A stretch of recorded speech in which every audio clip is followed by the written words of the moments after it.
Indonesia, an underwater Garden of Eden that supports the highest diversity of marine life on the planet. But here, amid the world's richest reefs, another ecosystem goes unnoticed, its riches hidden in the sand. At first glance, it's a barren wasteland. But the mucky seabed is alive with weird and wonderful creatures. To actually see them doing the things that keep them alive is something very special. To my knowledge, this footage is the first time where we've actually gotten an exact glimpse of what happens. Nothing here is quite as it seems.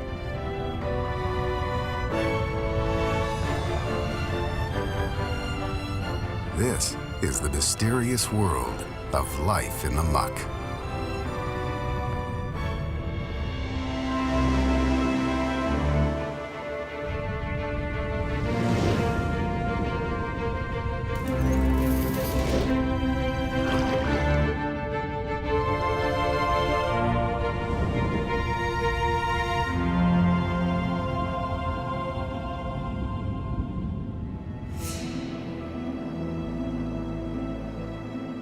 The Indonesian archipelago sprawls across an area the size of the United States. It stretches from Malaysia in the west to Papua New Guinea in the east and lies about 1,000 miles south of the Philippines.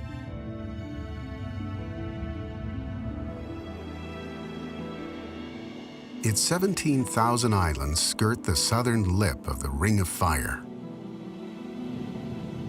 a chain of raging volcanoes born in a fiery collision of tectonic plates. Indonesia has more active volcanoes than any other country on Earth. Some erupt as often as every 30 minutes.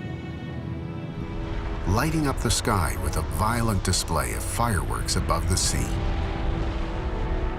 Indonesia's volcanoes both destroy and provide life. Flowing lava scorches and smothers everything in its path. But volcanic ash, rich in nutrients, regenerates soil on land and cultivates a marine habitat unlike any other. It's nothing but sediment and maybe some trash and the occasional coral that sticks out.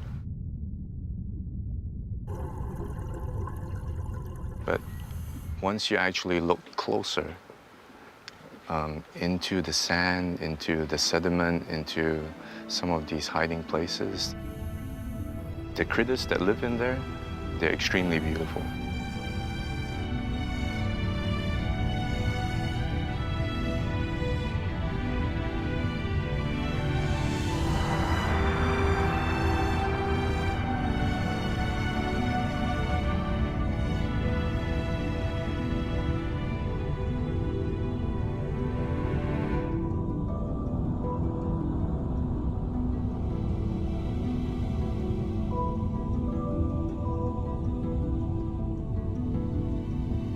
The same volcanoes that scald the land sustain a thriving underwater ecosystem, though no one is quite sure why. But I can tell you for sure that that black volcanic sand does have magnetism in it. I have a feeling that there's something about that which somehow attracts these muck critters. You can envision on a flat bottom, which is basically featureless, you can't navigate, so maybe it's that magnetic field which allows them to do that. That's one theory. No one knows for sure. There might also be some sort of a fertility aspect to I mean, we know that certainly volcanic soil is very fertile.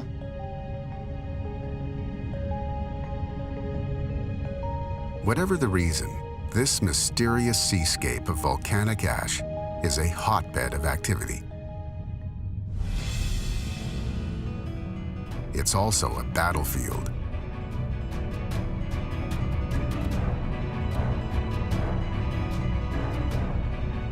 Down here, predators and prey run an evolutionary arms race, developing ever more unlikely methods of attack and defense.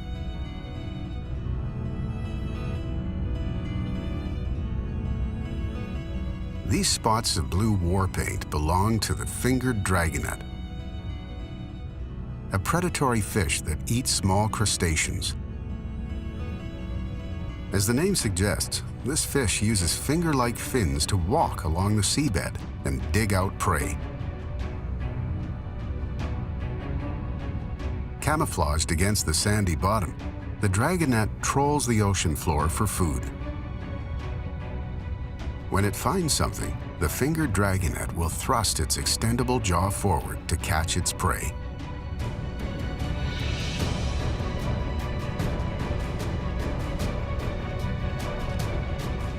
But so far, this one's going hungry.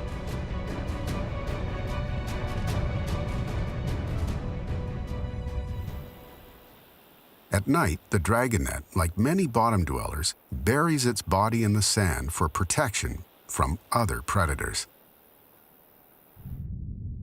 A snowflake eel slithers along the dark ocean floor in search of prey.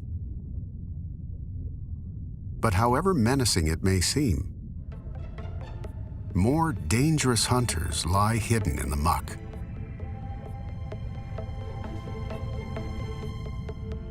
It's tough to escape the jaws of a predator when you don't see it coming.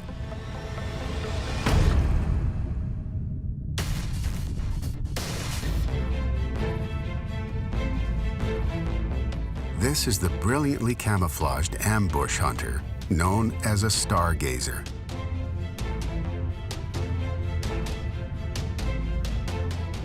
It buries its foot-long body in the sand, leaving only its face exposed. The stargazer is a stealth predator. It sits as motionless as a stone, then waits patiently for its next meal. Its specialized gills ensure that not one grain of sand is disturbed by its breathing.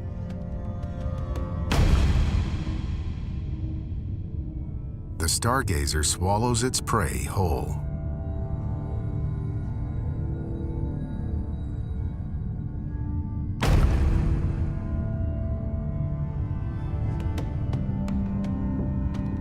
Its teeth interlock to keep sand from falling into its mouth.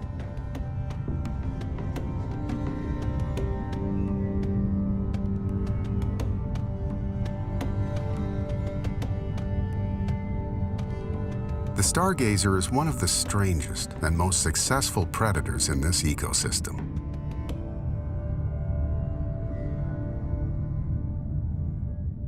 Nearby, what appears to be a piece of orange coral covered in algae actually has arms and a face and walks out of hiding.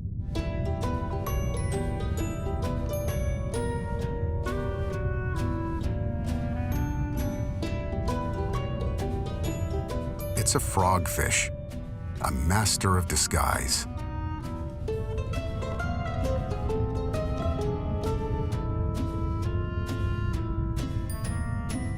Each frogfish has unique skin texture and color that enables it to blend in with its surroundings.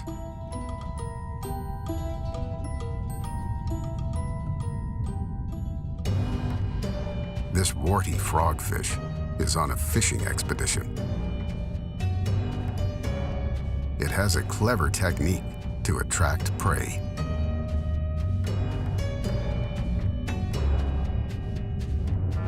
Its front dorsal spine has a fleshy growth on the end that resembles something tasty.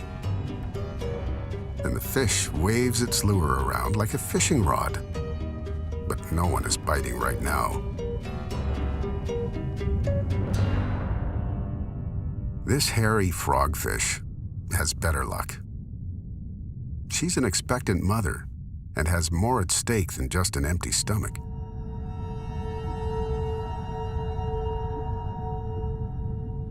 She tucks behind the coral and waits.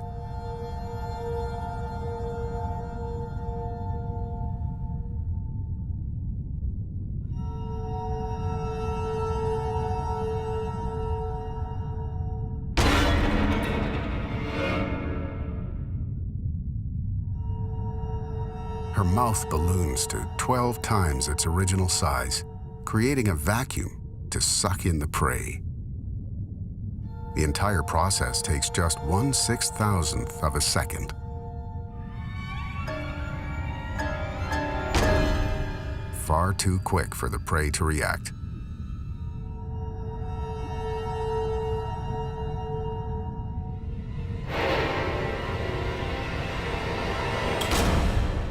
It's the fastest bite in the animal kingdom.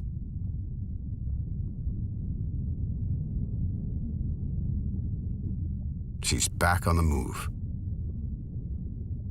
But this time, a smaller male suitor follows closely behind. If she accepts his advances, he'll have to retreat as soon as they mate, or risk being eaten by her.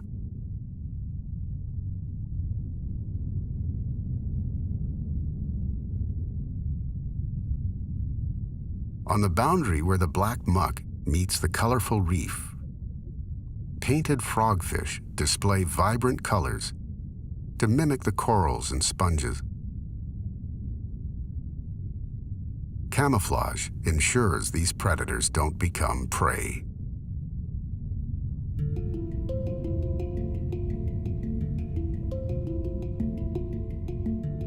In the dark of night, nocturnal hunters come out of hiding.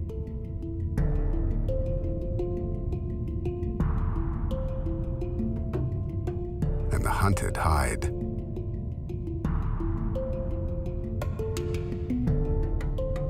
Crustaceans burrow in the sand. A jawfish seals the door to its home.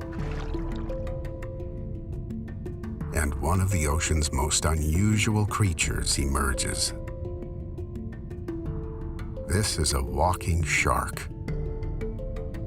Rather than swim, this shark strolls across the bottom, using its pelvic and pectoral fins as legs. They look for all the world like a lizard moving across the bottom. Their distribution and evolution is something which we find really interesting. 6 of the 9 walking shark species live in Indonesian waters, in small pockets around the island of New Guinea.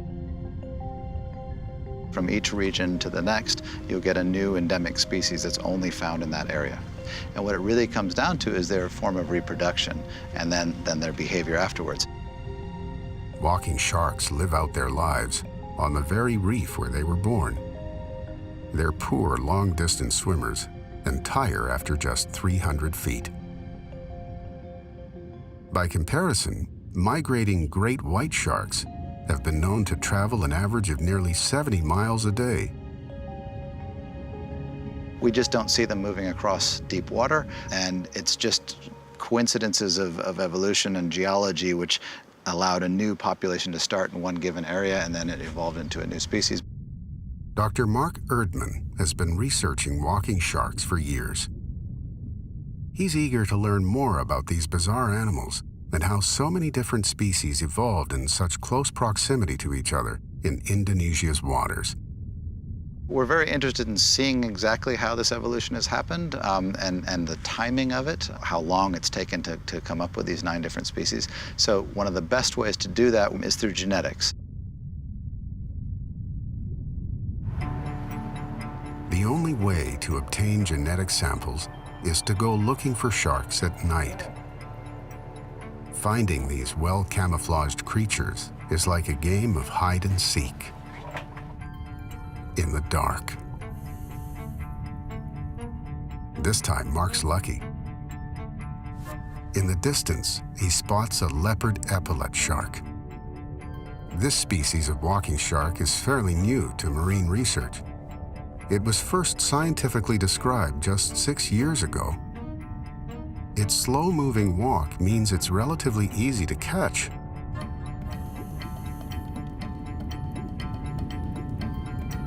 Mark clips a small piece of skin from its fin, which will provide the DNA. He hopes to take a genetic sample from each of the 9 species to learn how they're all connected. On the reef, the walking shark has a rival predator. These beady eyes and shaggy beard belong to the wobbegong shark.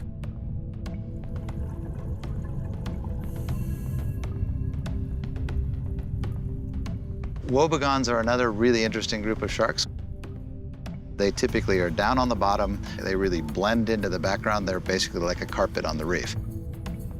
Like the walking shark, the wobbegong's pattern markings keep it camouflaged against the sand. Both sharks use stealth rather than strength to hunt. But each species evolved in a different way to adapt to life on the ocean floor.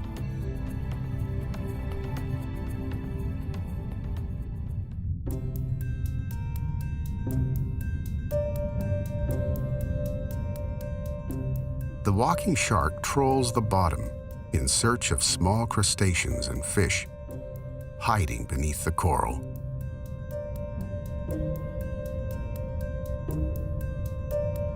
They're not a mid-water predator like most sharks, so by walking, they're able to basically poke their head as they go underneath things and get their food. The wobbegong is a better swimmer, but ambushes its prey instead. Flaps of skin enclose its mouth and eyes. Filaments, called barbils, surround its nose. These whisker-like organs probe the seabed in search of prey, such as crabs and octopuses.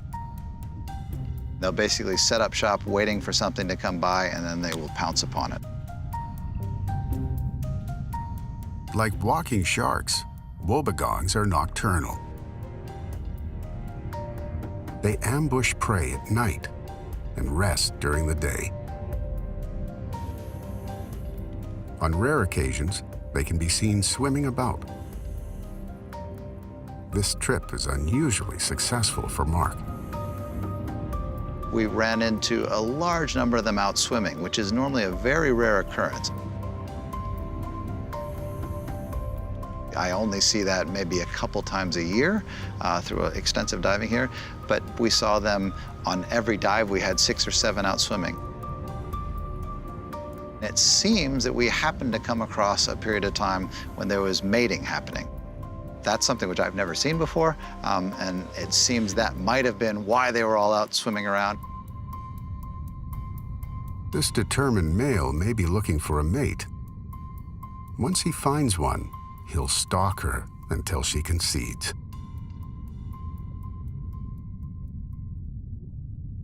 This tiny suitor takes a more romantic approach.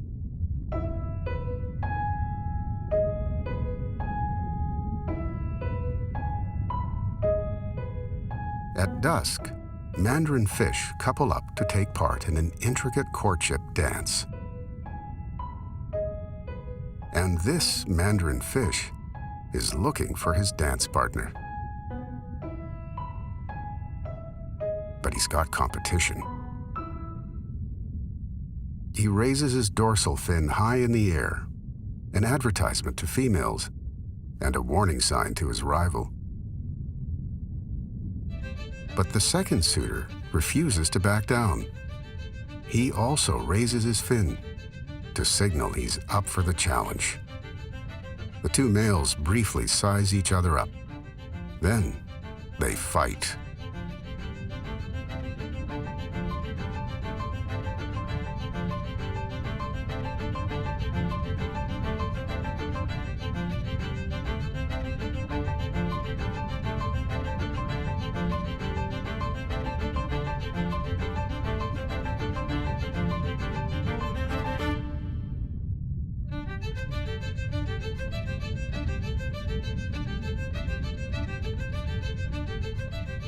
the dominant male eventually pins down his competitor.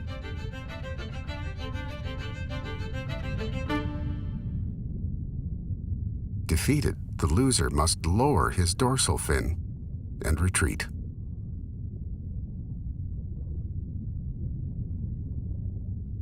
The winner of this duel claims his prize. The female rests on his pectoral fin, and the couple rises up together, cheek to cheek, as though slow dancing in the water. It's one of nature's most enchanting mating rituals. At the peak of their rise, the pair releases a cloud of eggs and sperm in perfect sync, leaving the eggs to be fertilized in the water column. The current will carry their spawn down to the reef, where the next generation of tiny dancers will hatch.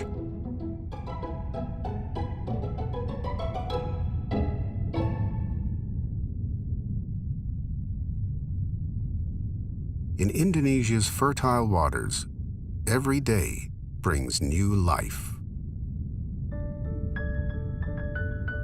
A sea slug gives rise to the next generation. Millions of tiny orange eggs bound together in a ribbon of mucus.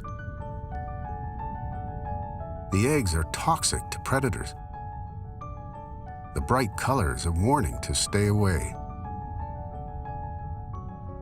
The roles of mom and dad are interchangeable. These sea slugs are hermaphrodites and have both male and female reproductive organs. Their real name is nudibranchs, which means naked gills. The name refers to a plume of exposed gills on their backs. These creatures evolved from sea snails. Over time, they lost their protective shell in favor of a more advanced weapon of defense: toxicity.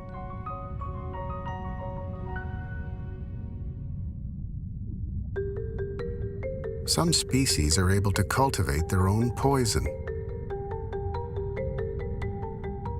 Others dine on toxic foods such as sponges and store the borrowed artillery in their extremities. This golden nudibranch appears to sport a brightly colored umbrella over its gills. In fact, it is a sacrificial appendage that packs a strong chemical punch. If a predator nibbles on this distasteful extremity, it will be poisoned, sometimes even killed, keeping this slug's body and gills safe. Each of the 3,000 known species of nudibranchs advertises its weaponry in its own unique way. This nudibranch has brightly colored tentacles on its back in place of gills. Each of these tips is loaded with toxins. At least that's what these creatures want you to think. Not all nudibranchs are in fact poisonous. Some only pretend to be. They mimic the bright colors and patterns of the toxic slugs to fool predators. Most nudibranchs are the size of a pinky finger. This one is the size of a forearm. The Spanish dancer, one of the largest sea slugs on the planet, and one of the few nudibranchs that can swim. When it senses a threat, it takes to the water.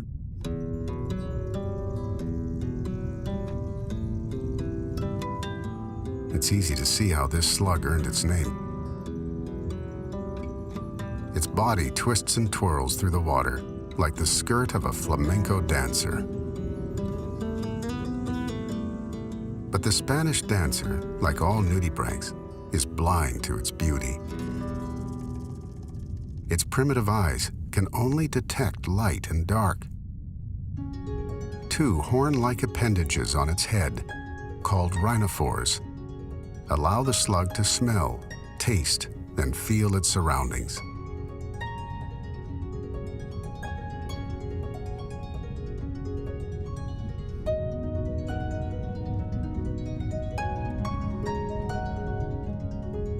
Back on the coral outcrop, the nudibranch has finished laying its eggs. With the next generation of colorful sea slugs safely protected by powerful toxins, this parent is free to leave its spawn. Other creatures, like the peacock mantis shrimp, must make sacrifices to defend their young. This mother will starve herself for more than a month while she carries her eggs. She won't leave the safety of her burrow until they're hatched. But her protection won't be needed much longer. Once hatched, the young will leave their mother's burrow to fend for themselves.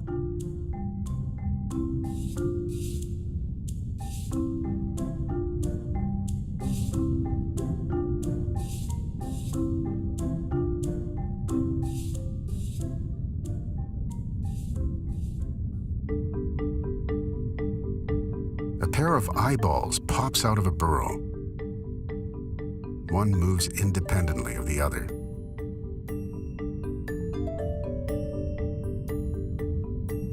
The mantis shrimp has the most sophisticated eyes in the animal kingdom. A human eye creates just one image.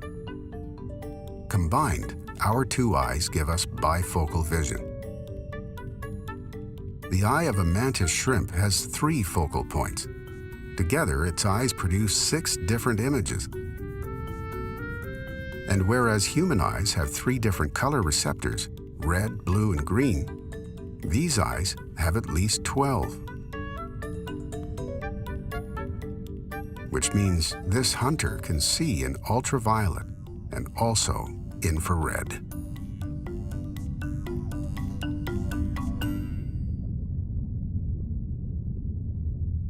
Peacock mantis shrimp belong to a family of shrimp known as smashers.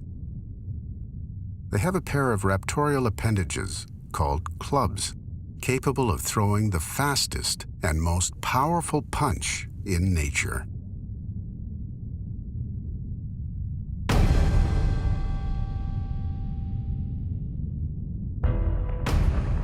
Smasher shrimp have a spring-loaded mechanism in their clubs, allowing them to strike their prey with the speed of a bullet.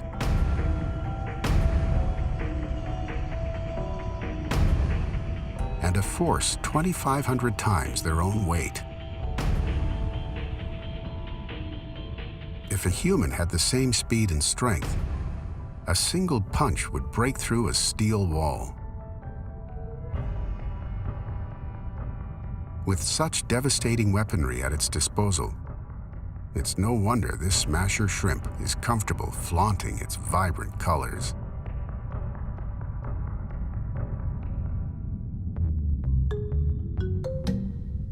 Those who aren't born fighters can't afford to stand out. A young longhorn cowfish blends into the coral, while it waits for its fragile body to harden as it matures. This juvenile yellow-blotched razorfish floats in the current to mimic a dead leaf, but will dive into the sand at the first sign of danger. The nutrient-rich sandy bottom is a nursery for juveniles. For an adult predator, this playpen is a meal ticket.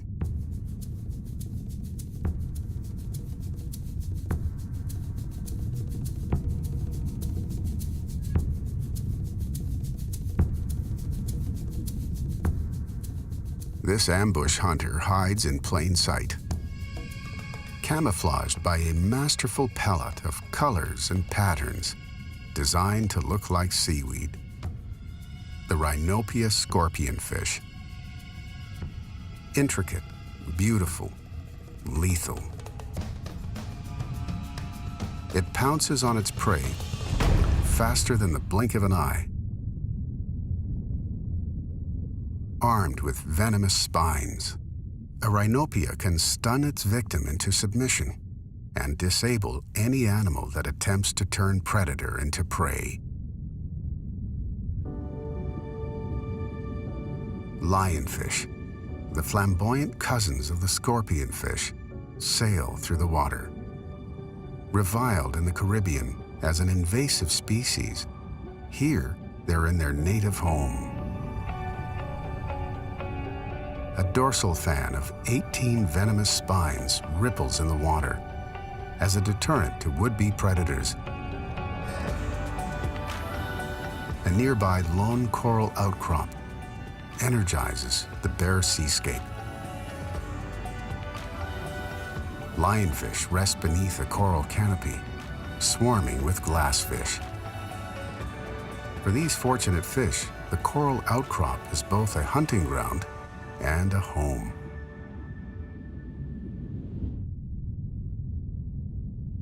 Away from the coral reef is a marine desert, where finding shelter is key to survival.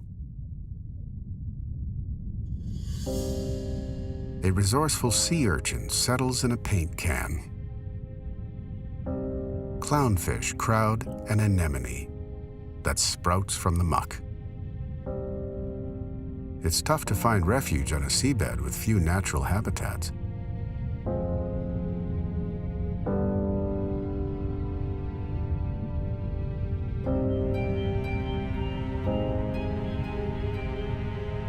A piece of garbage becomes a prime piece of real estate.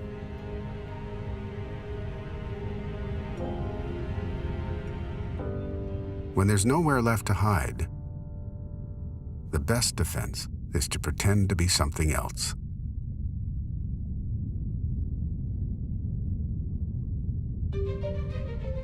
Strands of algae sway in the current. But this seaweed isn't attached to the seafloor. It's a decorator crab, playing dress-up. Decorator crabs collect debris on their bodies to blend into their surroundings. Perhaps the most spectacular of all of those is something which is known as the orangutan crab, which looks for all the world exactly like a red, hairy orangutan on the bottom of the ocean. The orangutan crab drapes itself in living algae, fastening the weedy fibers onto tiny hooks on its body. Once the outfit is complete, it's nearly impossible to spot this expertly camouflaged crab. Now, the problem, of course, with this approach to camouflage is that crustaceans, when they grow, they have to molt their skin. And so if a decorator crab molts, it loses all of those bits and pieces which it's accumulated and stuck to itself. And so what we normally see with decorator crabs is that they then, as soon as they've molted, they'll go around finding new things to stick to themselves. In the case of the orangutan crab, no one's really ever known exactly what they do.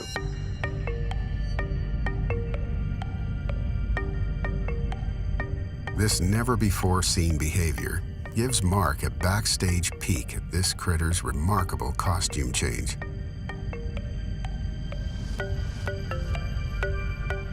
In this particular case, the animal has molted.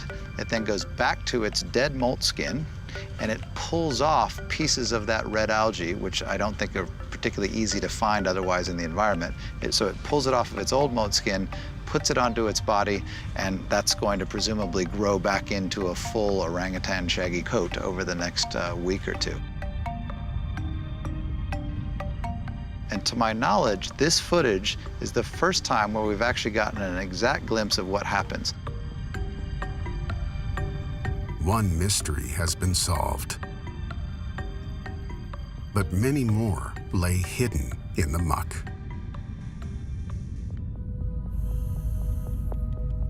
It takes a trained eye to find these extraordinary, well-camouflaged small creatures.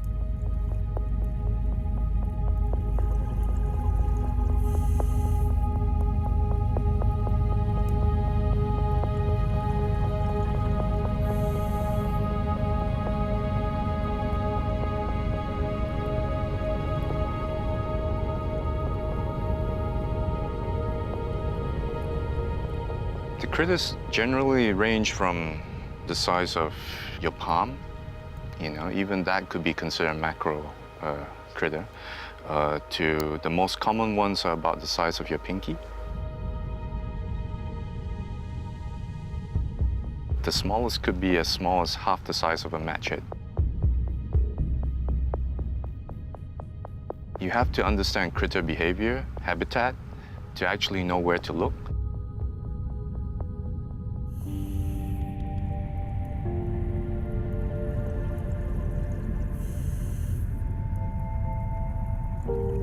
A seahorse drifts over the seabed,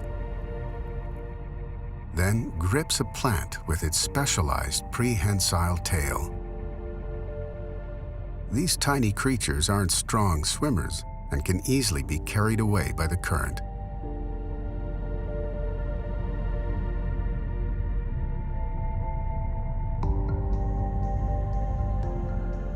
Tiny hairs on its skin collect algae and debris to create an effective disguise.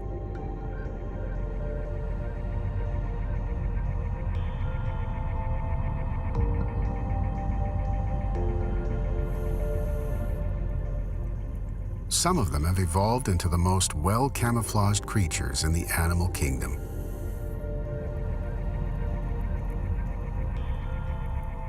The pygmy seahorse. As small as a fingernail, they are so tiny and so well camouflaged, they were not even discovered until 1969. The pipefish is a relative of the seahorse. It gets its name from its long pipe-like snout. There are many varieties of pipefish. Each has a skin color to match its environment. They too are poor swimmers, making camouflage essential to their survival.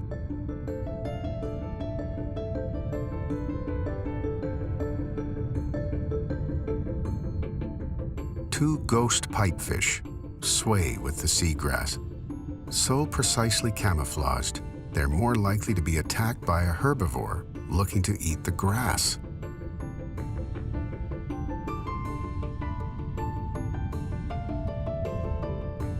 This ghost pipefish has more to worry about than just herself. Her enlarged pelvic fins conceal as many as 350 eggs. She'll carry them in her pouch like a kangaroo until they hatch.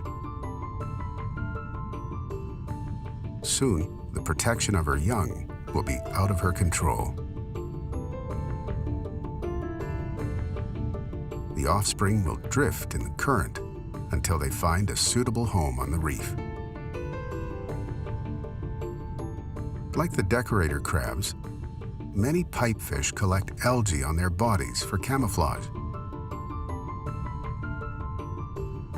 The ornate pipefish has a much flashier disguise. It adopts the colors of its habitat and even grows wing-like skin flaps to hide in plain sight. Nearby, a goby melds into the stem of a sea pen. It's not quite as intricate as the camouflage of the ornate pipefish, but it does the trick. Fish that are less easily camouflaged must find other ways to survive, or risk becoming a meal for a hungry predator. Like this cuttlefish. It's got a small goby fish in its sights and a long trick up its sleeve.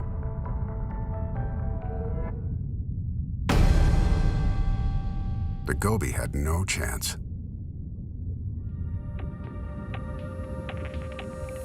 Cuttlefish are masters of illusion. When it comes to changing skin color, they can outperform chameleons.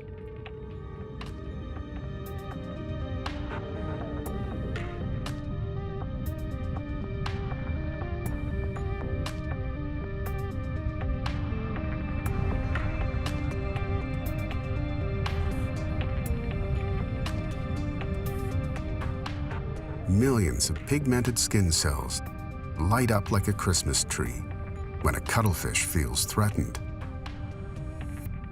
With no hard shell for protection, the cuttlefish uses brains over brawn to survive.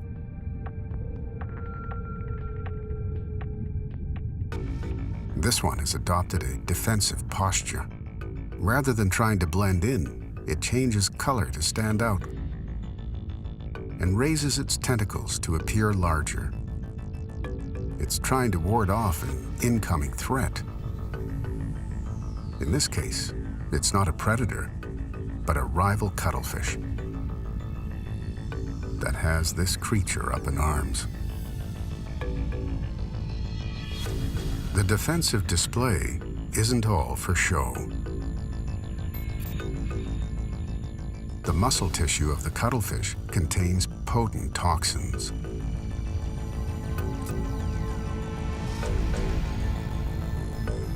The challenger takes no chances and leaves this patch of coral to its opponent.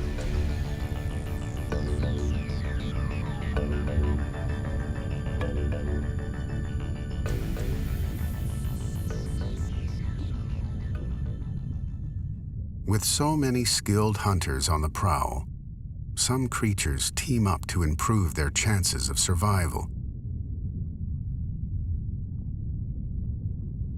On this mucky seabed, strong partnerships thrive.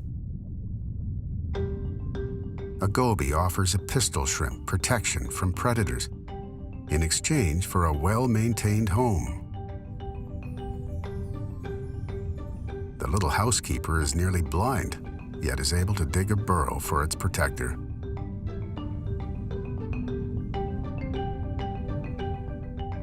The goby stands guard outside the entrance. When a flick of its tail warns the shrimp of incoming danger, the tiny tunnel builder retreats into the burrow to avoid becoming a meal.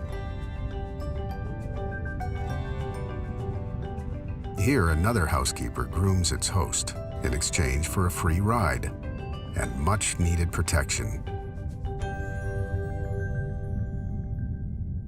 The host is a sea cucumber, and its guest is a tiny crustacean.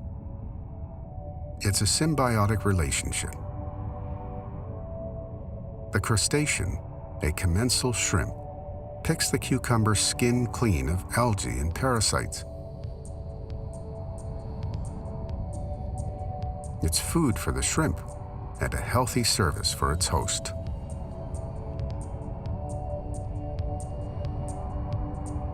Sea cucumbers come in all shapes and sizes.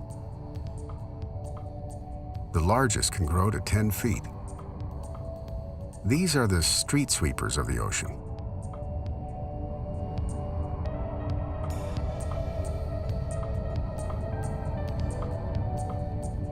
A black-spotted sea cucumber creeps along the bottom on its tube-like feet and gathers minute particles of food with the retractable tentacles that surround its mouth. Some crustaceans seek refuge on anemones and sea urchins. On this one, a porcelain crab shares its home with the clownfish. Like clownfish, the porcelain crab has a special coating of mucus that protects it from the stinging tentacles of its host.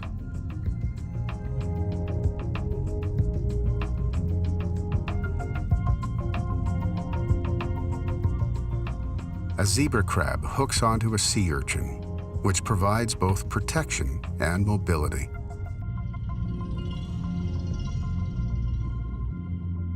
Sometimes roles are reversed, as with this sea urchin crab. The urchin gains speedy transit to new feeding grounds while protecting the crab with its long spines.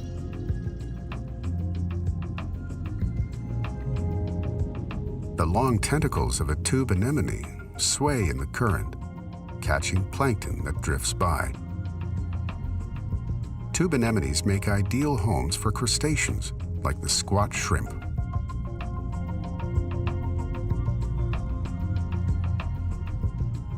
They are known among divers as sexy shrimp for their vivid color and the provocative way they wave their tails.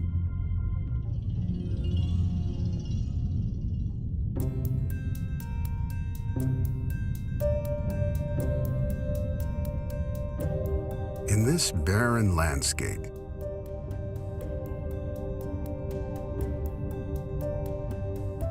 every coral outcrop,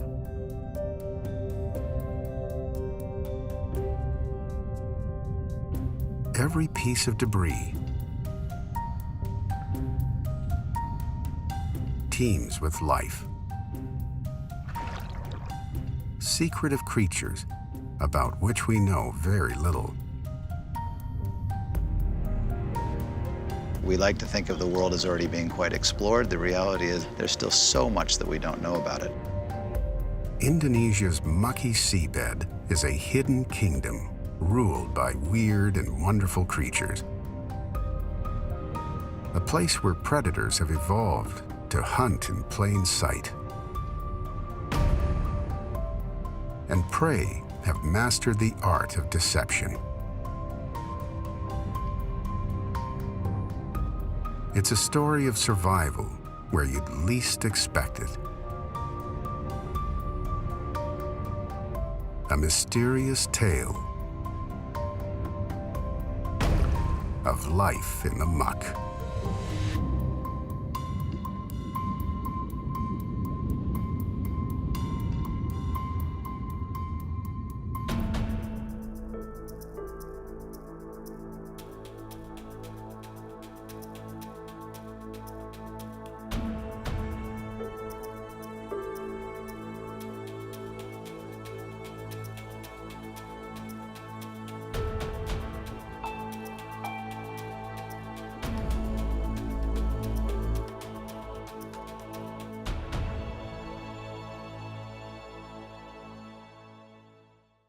Hey Love Nature fans, be sure to like and subscribe to catch all our wild animal stories.